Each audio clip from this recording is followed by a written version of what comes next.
Hi, welcome to HardReset.Info. In front of me, Canon TS3452, and now I'm gonna show you how to copy in black and white on this device.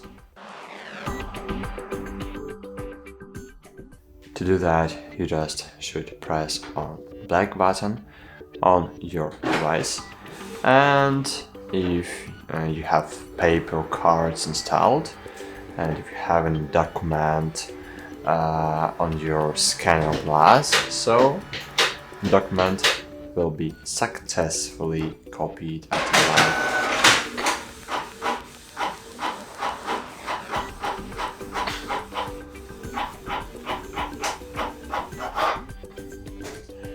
That's it. Thanks for watching. Like this video and bye. See you.